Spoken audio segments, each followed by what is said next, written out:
जी दोस्तों, मैं परमेश तेरंग। आज हम बात करेंगे विद्युत द्विध्रुव के कारण विद्युत क्षेत्र।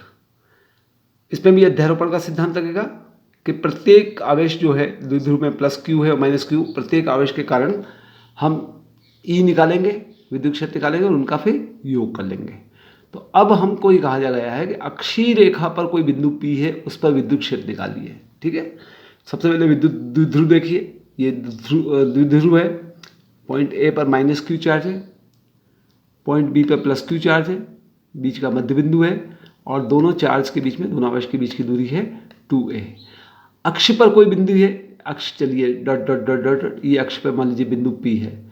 मुझे बिंदु P पर इस द्विध्रुव के कारण विद्युत क्षेत्र की तीव्रता निकालनी है। ठीक है, तो P का डिस्टेंस क्या है? P को मैं दूरी गिनता हूँ मध्य बिंदु O से, तो O से दूरी हुई P की R। ठीक है, द्विध्रुव के बीच की दूरी तो 2a है और जो बिंदु जिस पर विद्युत क्षेत्र निकालना उसकी दूरी है R। तो अब आप देखिए, सबसे पहले हम लेंगे प्लस क्यू। तो क्या करेंगे? बिंदु P पर एक परीक्षण आवेश रखेंगे, परीक्षण धन आवेश रखेंगे, सूक्ष्म आवेश। तो और उस पर इस प्लस क्यू के कारण कितना तीव्रता होगी, विद्युत क्षेत्र की तीव्रता होगी। P पर रखिए परीक्षण आवेश और फिर प्लस क्यू के कारण उस पर विद्युत क्षेत्र की तीव्रता निकालिए। तो प्लस क्यू के कारण से P पर तीव्रता E1 हुई इक्वल टू 1/4πε0 और एक चार्ज आ जाएगा खाली Q, है ना। फोर्स होता तो डबल आता, Q इंटू Q0 आता, और तीव्रता निकाले तो तीव्रता में बटे Q हो जाता है ना, तो खाली आया Q बटे डिस्टेंस। कहाँ से डिस्टेंस? B से P तक की डिस्टेंस। तो अब आप देखो, ये डिस्टेंस पूरी है R, B से P की डिस्टेंस निकाली मेरे को BP। तो ये पूरी डिस्टेंस तो है R, इसमें से ये आधी डिस्टेंस A घट गई, A कम हो गई, तो BP आ गया ना। तो BP कितना हो गया? पूरा R माइनस ये आधा A। तो ये डिस्टेंस मैंने ली R माइनस A का स्क्वायर। और दिशा कौन सी रखी? दिशा हुई विद्युत द्विध्रुव आघूर्ण जो था, द्विध्रुव आघूर्ण क्या था? P बराबर 2AQ था, 2A यानी ये दिशा कौन सी हुई? इस दिशा में ये विद्युत क्षेत्र लगा, तो मैंने इसको इकाई सदिश P लिख दिया। और ये फोर्स, ये जो तीव्रता लगेगी कौन सी दिशा में लगेगी? BP, यानी इस तरफ खींचेगा ये। क्यों? क्योंकि ये प्लस चार्ज है, यहाँ भी आवेश जो परीक्षण आवेश है वो भी प्लस है, प्लस प्लस में प्रतिकर्षण होगा, तो ये डायरेक्शन कौन सी हो गई? दिशा BP की तरफ होगी। ठीक है, अब मैं इस माइनस क्यू के कारण बिंदु P पर क्षेत्र की तीव्रता लिखता हूँ। माइनस क्यू से P पर मान लीजिए E2 है, E2 कितना होगा? वही 1/4πε0, वही ऊपर एक चार्ज हो गया Q बटे डिस्टेंस। अब देखिए, A से लेके P तक की डिस्टेंस गिनना है, तो A से लेके P की डिस्टेंस कितनी हुई? A से लेके O तक की तो डिस्टेंस हुई आधा A, 2A का आधा कर दिया तो आधा A है ना, 2A का आधा किया तो A, और फिर O से लेके P तक की दूरी है R। तो A से लेके P तक की दूरी कितनी हो गई? A से लेके P की दूरी हो गई R, तो पूरा हो गया, और ये आधी दूरी जो है A, R plus A whole square. ठीक है ना। प्लस क्यू के कारण तो हो गया डिस्टेंस R माइनस A का होल स्क्वायर, और इस माइनस क्यू के कारण हो गया R प्लस A का होल स्क्वायर। और अब चूंकि ये माइनस चार्ज है और यहाँ जो परीक्षण आवेश है प्लस है, तो आकर्षण बल है, तो आकर्षण बल तो E2 किस तरफ लगेगा? इस दिशा में लगेगा। कौन सी दिशा में लगा? PB की तुलना में लगेगा। तो देखिए, मैंने इसीलिए E1 का तीर इस तरफ बनाया, E2 का तीर इस तरफ बनाया। तो जब, और बल जो द्विध्रुव आघूर्ण है उसकी दिशा कौन सी है? Q इंटू 2A P वाली जो दिशा है, P इस तरफ है। ठीक है ना, E1 में जो मैंने P लिखा ना, P इकाई सदिश दिशा बताने के लिए, और जब E2 उल्टी दिशा में लग रहा है तो मैंने इकाई सदिश माइनस के रूप में लिख दिया, माइनस P के रूप में। ठीक है, तो इसका मतलब हुआ कि P बिंदु पर कुल विद्युत क्षेत्र की तीव्रता E कितनी हुई? E बराबर E1 प्लस E2। जोड़ दीजिए इनको,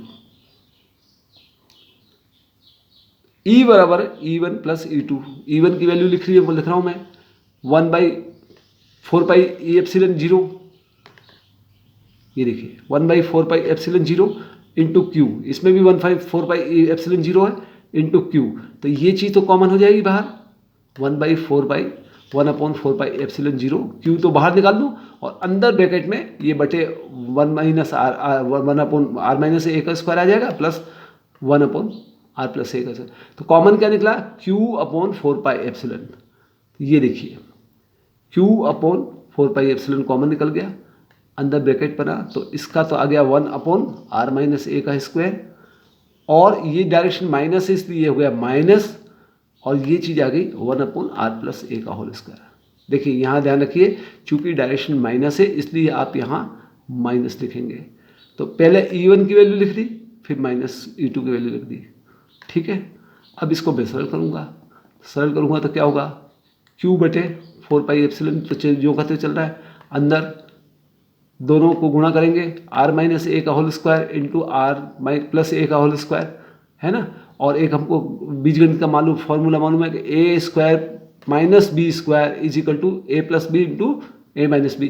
तो इसके हिसाब से दोनों का गुणा क्या हो जाएगा, नीचे r - a का होल स्क्वायर इंटू r+a का होल स्क्वायर हो जाएगा, अंदर r² - a², ठीक है।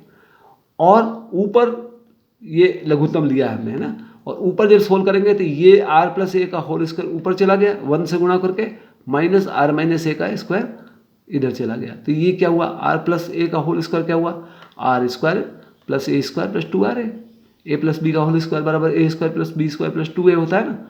पहली चीज़ का स्क्वायर r² प्लस दूसरी चीज़ का स्क्वायर a² + 2ra, और फिर माइनस लगा, और माइनस लगा के फिर इसको खोल रहा हूँ मैं, तो माइनस में वापस वही -r² -a², और चूंकि r - a का होल स्क्वायर में -2ra होता है और बाहर माइनस लगा होगा तो ये हो जाएगा +2ra,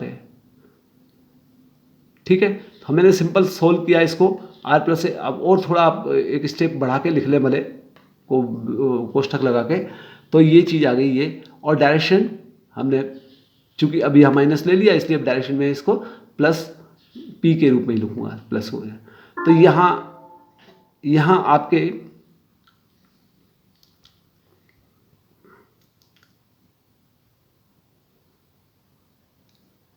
ये चीज़ आ गई, ठीक है। अब देखिए आप इसमें r² प्लस a², और ये दोनों r² a² दोनों कट गए, plus plus minus minus cut गए, ऊपर क्या बचा 2ra और 2ra यानी 4ra बचा। तो ये क्या गया q/4πε0, ऊपर बचा 4ar बटे r² - a² whole square, direction p, ठीक है। अब हमें मालूम है कि विद्युत द्विध्रुव आघूर्ण जो है वो बराबर कितना है, p बराबर q इंटू 2 है, आवेश का परिमाण इंटू डिस्टेंस इसकी 2 है। तो मैं इस 4ar को किस रूप में लिखता हूं, ये जो ऊपर q4ar है ना, इस q4ar को q भी लिख दिया और 2a भी लिख दिया, 2a लिख दिया तो क्या बचा 2 बचा, 2r अलग लिख दिया मैंने, q और 4ar को मैंने q इंटू 2a लिख दिया एक ब्रैकेट में। अब 2a लिख दिया तो यहाँ से खाली 2 बचा, इसको आगे 2r लिख दिया। ये क्यों लिखा, क्योंकि q2a बराबर हमको p मालूम है, तो हम p के रूप में लाना चाहते हैं इसको, बटे वही 4πε0 4πε0 इंटू ra² - a² का होल स्क्वायर, और डायरेक्शन वही आपकी p हो गया।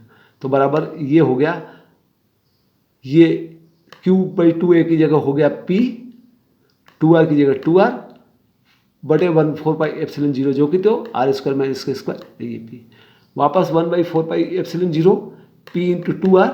अब देखिए चूंकि a बहुत छोटा है, a यानी द्विध्रुव आघूर्ण के बीच की जो आधी दूरी है और जो डिस्टेंस r है पॉइंट का, r की तुलना में a बहुत छोटा है, इसका मतलब a² बहुत छोटा होगा r² की तुलना में।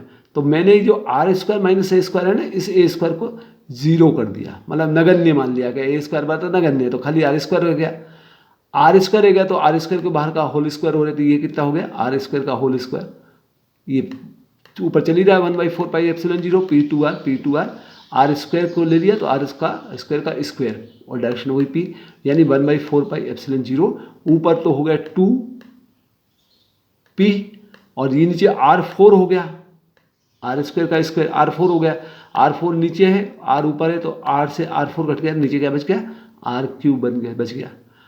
तो इसका मतलब हमारा क्या फार्मूला है, ई एक्सिस पे ई का आती है 1/4πε0 2p/r³ और डायरेक्शन होगी p। इसका मतलब परिमाण इसका क्या हुआ, एब्सोल्यूट वैल्यू दोनों साइड पे डंडे लगाए तो एब्सोल्यूट वैल्यू कितनी होगी 1/4πε0 2p/r³। इसका मतलब ये हुआ, सदिश के रूप में तो हमने ये मेंशन कर दिया और अदिश के रूप में ये मेंशन कर दिया। इससे आप देखिए अर्थ लगाए, दूरी अगर r बढ़ेगी तो r की मात्रा बड़ी होगी तो भाग लगेगा तो e छोटा हो जाएगा, e घटेगा। दूरी अगर r कम होगी, अक्ष पे जो p बिंदु की दूरी है अगर वो कम हुई तो कम का भाग लगेगा तो e बढ़ेगा, इसका मतलब e बढ़ जाएगा। ये हमने अक्ष पर इस तरह से विद्युत क्षेत्र की तीव्रता निकाली।